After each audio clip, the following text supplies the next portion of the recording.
Hey everybody, it's Mr. Minnick. I hope that this video uploads correctly. The last one, uh, it wouldn't let me rotate my phone for some reason, and so you have to watch me read like this. So that was not, I'm sure that was not fun, but that's okay. The reading part you can still hear. So I'm going to do one more chapter of Drums, Girls, and Dangerous Pie because it is such a great book. And I haven't had a chance to read as much of it for you guys as I would like to, and I would like to get it done by the time it's the end of the school year, which is coming up here on May 21st, and you can see that we're just about maybe like a third of the way through.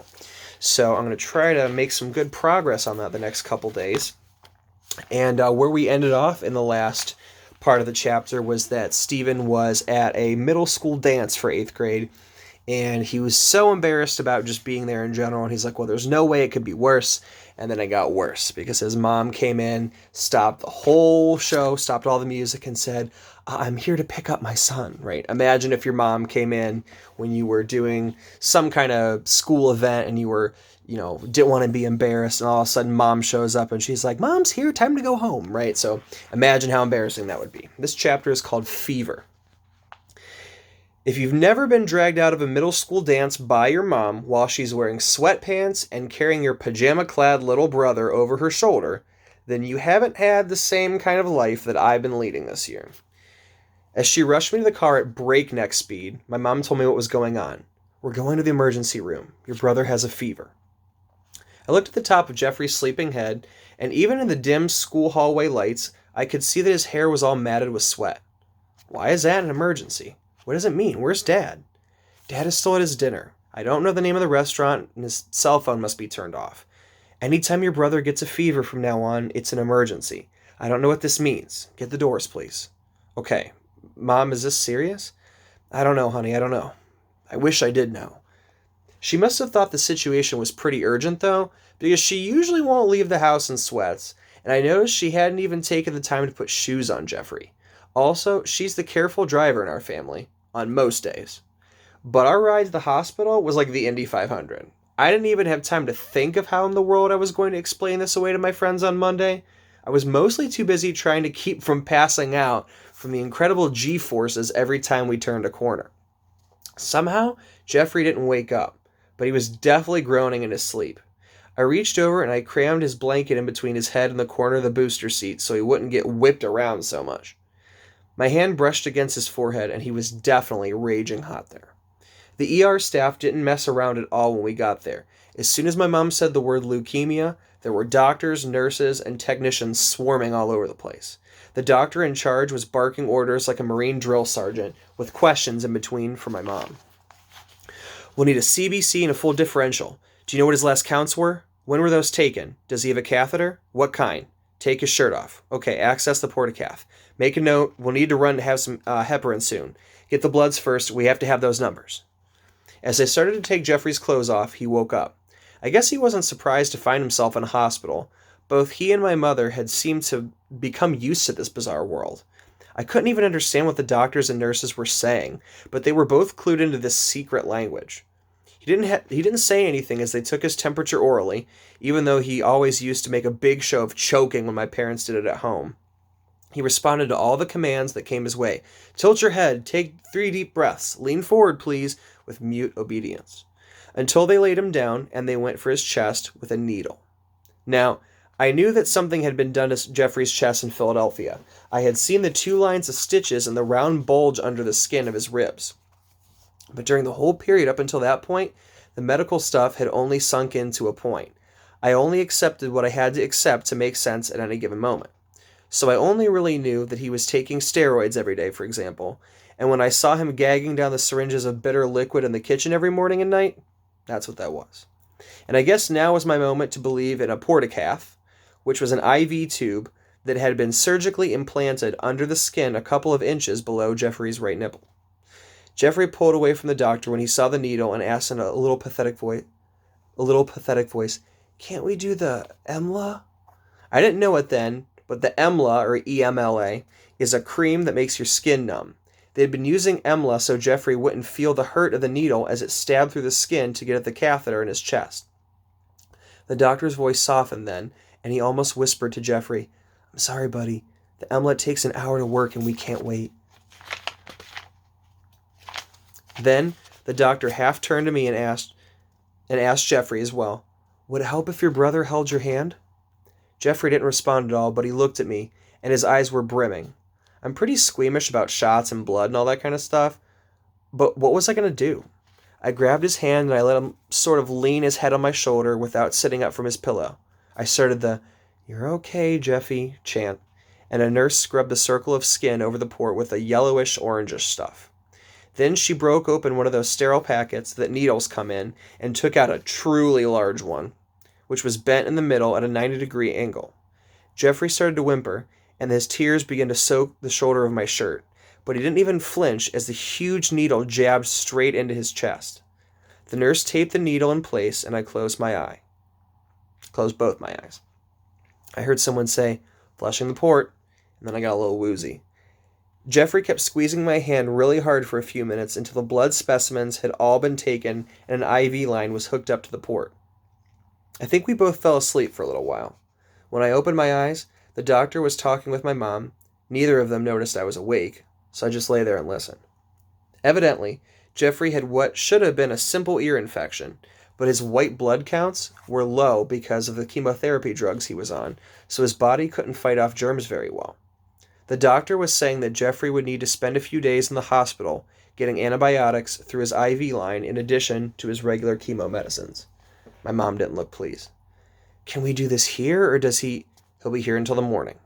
We'll put him on a pediatric floor for now, but we're going to have to transport him to Children's Hospital in Philadelphia as soon as his fever's down."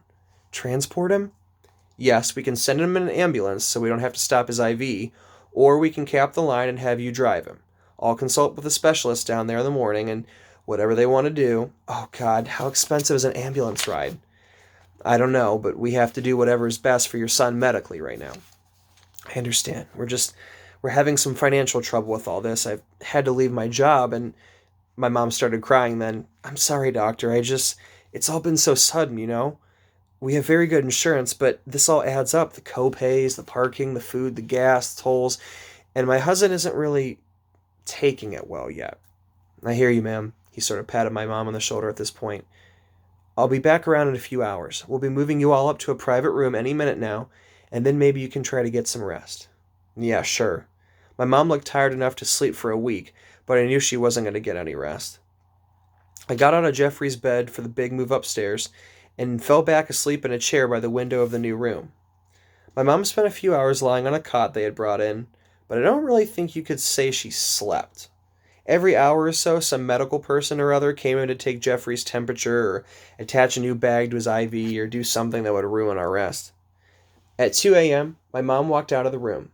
I wanted to know what was going on, so after a couple of minutes, I followed her. I found her sitting in the hallway, leaning back on the wall, with her knees to her chest, holding a cup of coffee that must have come from the little coin-operated machine that was out there. I plopped down next to her. "Hey, Mom. How are you?" "I'm fine, Stephen. I was really worried about your brother last night, but it just looks like this is just going to be what life is like for a while." "Mom, how long is this all going to last?" "They're going to run some tests next week, and if he's cancer-free by then, he'll still be in treatment for a few years. Then, who knows? After 5 years without cancer, he should be totally normal." "But Mom, what if he's not cancer-free next week?" "I don't know, Stephen. I just don't know. By the way, I'm sorry we ruined your night." "Mom, forget it. It was fine." "Oh, really? Fine, was it? Should I storm into your graduation wearing sweatpants, too?" "Yeah, that'd be pretty cool. Maybe you could have your hair up in curlers for some extra style points?" "I may be able to swing that, Stevie. And how about some flip-flops on my feet?" "Excellent, Mom. That would be just excellent." Right there in the hallway, I put my head in her lap. She stroked my hair for a while, and then she sent me back to the room. "Get some sleep, pal." At about 5 in the morning, my dad came into the room and shook me awake. I guess my mom had gotten through to him by phone at some point. He put a finger over his lips so I wouldn't make noise and wake Jeffrey, but, of course, right as I was about to tiptoe out of the room, a lady came crashing in with a giant breakfast cart. So we had this odd little family conference while Jeffrey attempted to choke down some of the food. My parents spent a few minutes looking at Jeffrey's hospital chart, worked out the details of what needed to be done if my mom and Jeffrey were going to Philadelphia for a week, and then went out in the hall to argue about something. I had a little while alone with Jeffrey. He looked really exhausted, but his fever was gone, and he was much more alert mentally than he'd been the night before. He asked me about my dance. Did you have fun? Did you dance a lot? Did Renee Albert kiss you? Did it feel gross? Get out of here, you little nutball. I'm telling you, I have zero chance of kissing Renee Albert. Zero. Zilch. Nada. So who did you kiss?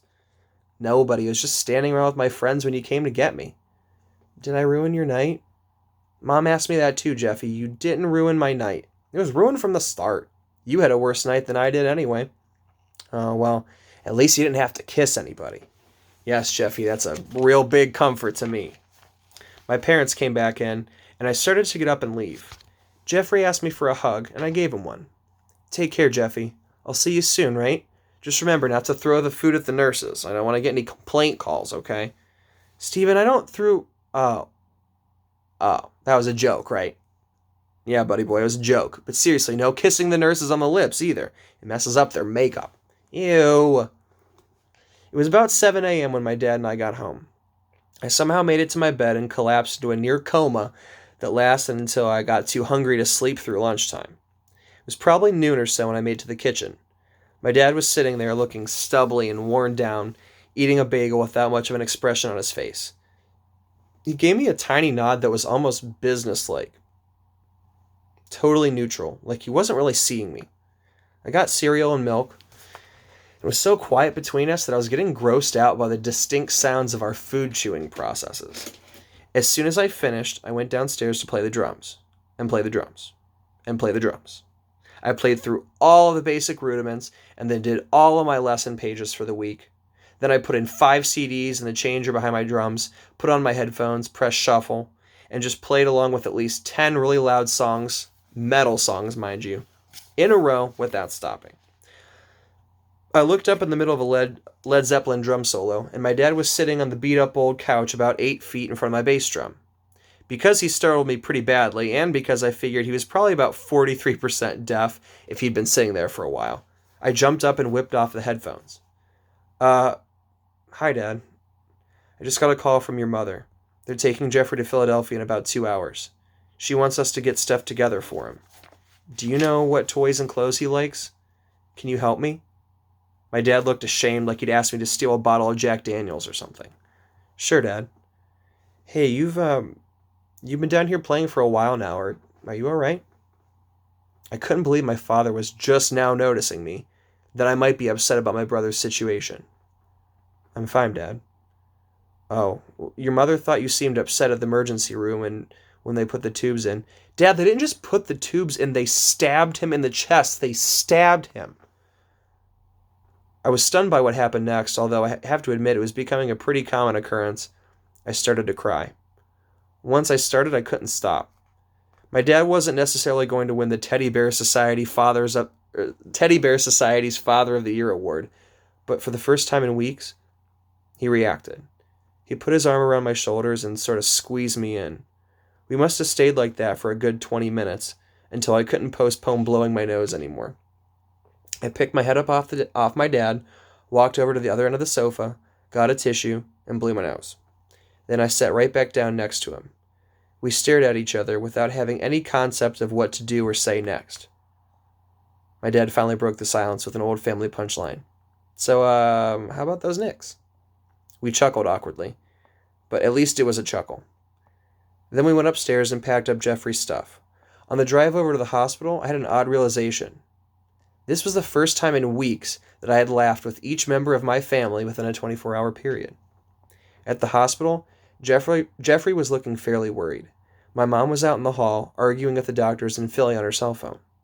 My dad stayed to talk with her, and I went right to my brother. Hey, Jeffy, how you feeling? I'm okay. We had moat meal for breakfast, but it wasn't as good as yours. I'm scared. What are you scared about? Mommy said they might have to do another bone narrow tomorrow.